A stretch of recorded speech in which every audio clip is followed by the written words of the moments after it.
Assalamualaikum warahmatullahi wabarakatuh. Waalaikumsalam. Alhamdulillahirabbil alamin.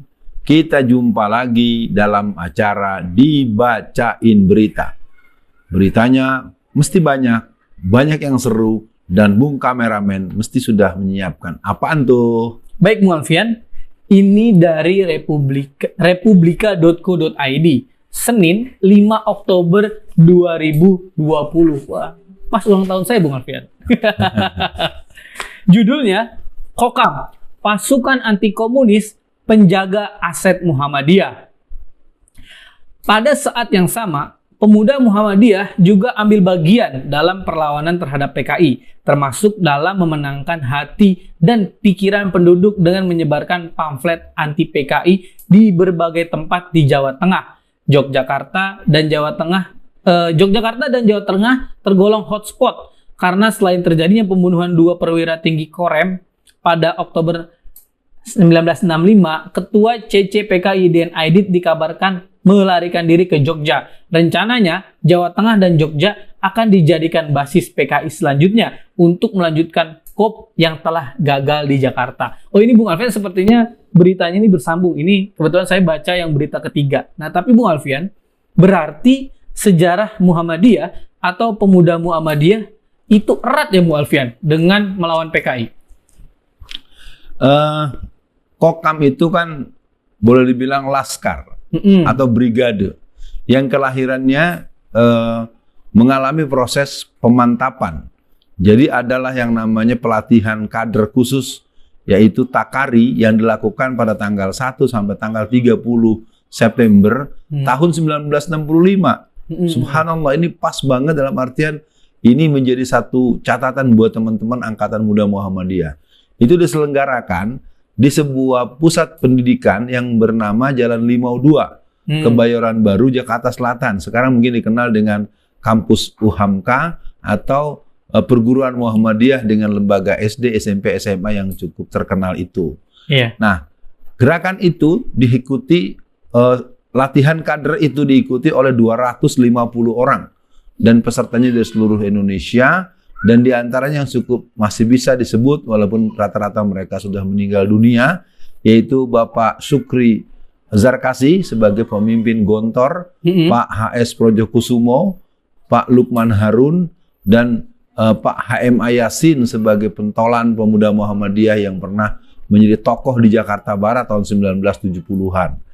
Jadi Kokam merupakan sebuah satuan laskar pengganyang PKI yang pernah ada, dan memang pekerjaan berat mereka ada di daerah-daerah Basref atau Baskom ya. Basref itu basis revolusi, Baskom itu basis komunis yang ada di Jawa Tengah, dan tadi tersebutlah nama Yogyakarta, Jawa Tengah, dan daerah-daerah tertentu di Jawa Tengah memang merupakan basis-basis yang kuat bahkan sampai hari ini. Begitu Bung Kameramen. Iya, Bung Alfian. Tapi ini Bung Alfian, saya ada pertanyaan sedikit nakal Bung Alfian. Tapi sebelum saya lanjutkan Bung Alfian, di belakang Bung Alfian tuh ada ini nih, buku Menangkal Kebangkitan PKI nih Bung Alfian. Itu buku Bung Alfian yang keberapa tuh Bung Alfian? Buku Menangkal Kebangkitan PKI lengkapnya Strategi Perlawanan Nasional Menjaga Keutuhan NKRI. Ini merupakan cetakan keempat yang diterbitkan pada bulan Oktober tahun 2016, dan sebenarnya cetakan terbaru sudah selesai. Nah, tinggal nunggu proses finishing. Wah, mantap. Di sebelah kanan ini ada buku Bahaya Komunisme yang dikarang oleh Profesor Dr. Zainal Abidin Ahmad, dan buku ini buku langka yang kita coba repro dengan jumlah sangat terbatas. Ini buku Banjir Darah, merupakan kumpulan kisah nyata aksi PKI terhadap kiai, santri, dan seterusnya. Oh, iya. Di bawahnya ini untuk menemani kita kalau lagi santai. Mantap. Di sini ada semua kita butuh ngemil. Semua gitu. butuh ngemil. Oh gitu. Bung Alfian, tapi bukunya mudah kan didapatkan Bung Alfian? Ya, nanti kita minta kepada editor untuk bisa menuliskan kemana kontak bisa disampaikan. Oh iya, mantap. Bung Editor, jangan lupa Bung Editor. Baik Bung Alfian, kembali ke pembicaraan kita hari ini Bung Alfian. Artinya dari berita ini dan dari penjelasan Bung Alfian, erat hubungannya antara Kokam dengan pembelaan umat Islam yang dilakukan oleh Kokam untuk melawan PKI. Pertanyaan saya nih Bung Alfian, kenapa Kokam hari ini lebih banyak ngurusin korupsi daripada ngurusin ideologi, Bung Alfian? Saya lihat di mana-mana spanduk Kokam tuh lawannya korupsi mulu, Bung Alfian. Capek saya lihatnya. Ya, yang jelas korupsi adalah musuh kita juga. Korupsi adalah sebuah kejahatan yang telah membuat negara kita bangkrut. Tapi buat Kokam memang akar sejarah kita adalah akar perlawanan PKI. Maka artinya kepada seluruh pemirsa Kokam yang ada di seluruh Indonesia, mungkin menjadi penting dipersiapkan dan ada pernyataan resmi nanti di saat muktamar yang akan dilakukan di tahun ini. Kalau tidak ada perubahan di satu tempat di Surakarta, Jawa Tengah, maka untuk Kokam kita memang lahir dalam rangka melawan musuh agama, musuh negara yang berpaham ateis komunis PKI. Jadi kalau Kokam tidak melakukan ekspresi, aktualisasi, dan penegasan untuk melawan gerakan PKI, berarti itu Kokam salah kamar. Berarti dia salah masuk dan dia bukan Kokam sejati. Itu mesti Kokam gadungan. Soal dia cenderung kepada aksi-aksi kepada korupsi, saya anggap itu satu hal yang bagus. Tapi Mbok, yo jangan itu terus. Betul, kapan dong kita bahas ini secara lebih serius? Kokam siap kembali mengganyang PKI. Iya, Bung Alfian sama seperti sebelumnya Bung Alfian yang tentang Ansor waktu itu, video kita yang sebelumnya. Kapan kira-kira ya Bung Alfian, Kokam ini akan melakukan apel siaga melawan PKI atau komunisme? Karena saya khawatir Bung Alfian, kalau tidak ada show of force ya, karena dalam berita juga dijelaskan Bung Alfian, bahwa pawai keliling merupakan agenda yang kerap dilakukan Kokam untuk show of force pada 26 Juli 1966. Misalnya di alun-alun utara Yogyakarta, Angkatan Muhammadiyah mengadakan apel akbar serta dilanjutkan dengan pawai keliling kota. Saya khawatir Bung Alfian, karena misalkan Banser atau Kokam tidak melakukan show of force, khawatir PKI ini merasa tidak ada yang ganggu, merasa tidak ada yang nyolek. Tidak ada yang melawan. Iya, tidak ada yang melawan. Ini gimana Bung Alfian? Ya, berarti dengan tersebut angka tanggal 26 bulan Juli, maka rasanya sekarang masih bulan April, Mei, Juni. Nah, 2 bulan, 3 bulan ini bisa dipakai buat persiapan. Maka yang pertama, apel siaga nasional kita persiapkan dalam waktu sebelum Idul Adha.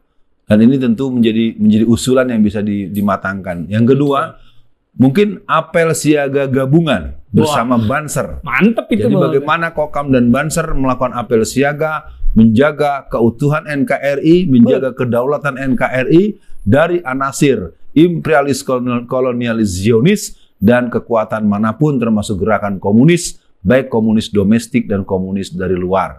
Kita, negeri ini negeri yang kuat. Ketika dua sayap Garuda Islam bersatu menghadapi musuh negara, musuh agama, maka kita akan bisa merancang negeri kita yang lebih berwibawa dan sejahtera. Baik ini Bung Alfian, mungkin untuk di sesi akhir dibacain berita kali ini Bung Alfian, apa nih pesan Bung Alfian? Saya kan juga kader IPM Bung Alfian dulunya.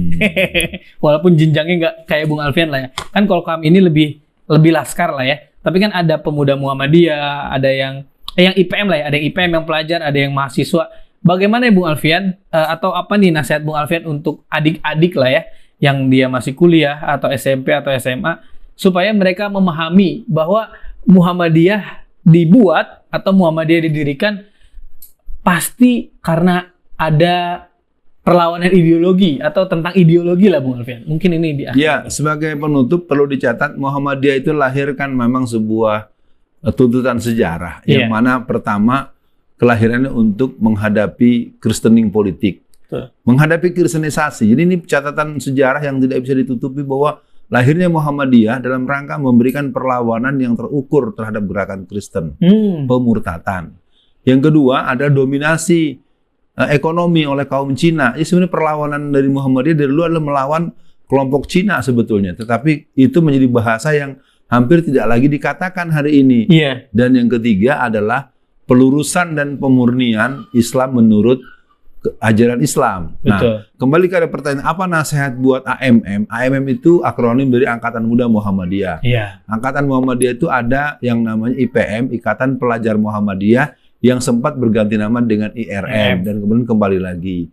Yang kedua IMM, Ikatan Mahasiswa Muhammadiyah, ada anak atau mungkin kelompok dewasa daripada Aisyah namanya Naisyatul Aisyah dan ada Pemuda Muhammadiyah. Nah, untuk semua satuan daripada Kokam ada di Pemuda Muhammadiyah. Ya mungkin catatan buat para pemirsa, saya Alfian Tanjung, salah satu instruktur nasional Taruna Melati 3 untuk Kokam Pemuda Muhammadiyah Nasional. Ini mungkin pegangan buat saya untuk ke depan bisa bergaul dengan teman-teman dalam acara-acara yang telah direncanakan. Nah, yang terakhir, mari sadari bahwa kalau kita tidak melakukan persiapan yang matang dan keberanian untuk menegaskan kami adalah bagian daripada orang dan barisan yang akan mengganyang dan menghabisi PKI, maka kitalah yang nanti akan dihabisi oleh mereka. Semoga Allah melindungi kita semua. Amin. Inilah dibacain berita Kokam, Banser, Brigade PII, laskar-laskar yang lain, Laskar Hizbullah, satuan-satuan HMI, kami KPP 2. Mudah-mudahan semangat kita semua akan kembali tumbuh. Kita akan hadapi mereka dan kita jumpa lagi dengan dibacain berita berikutnya. Assalamualaikum warahmatullahi wabarakatuh.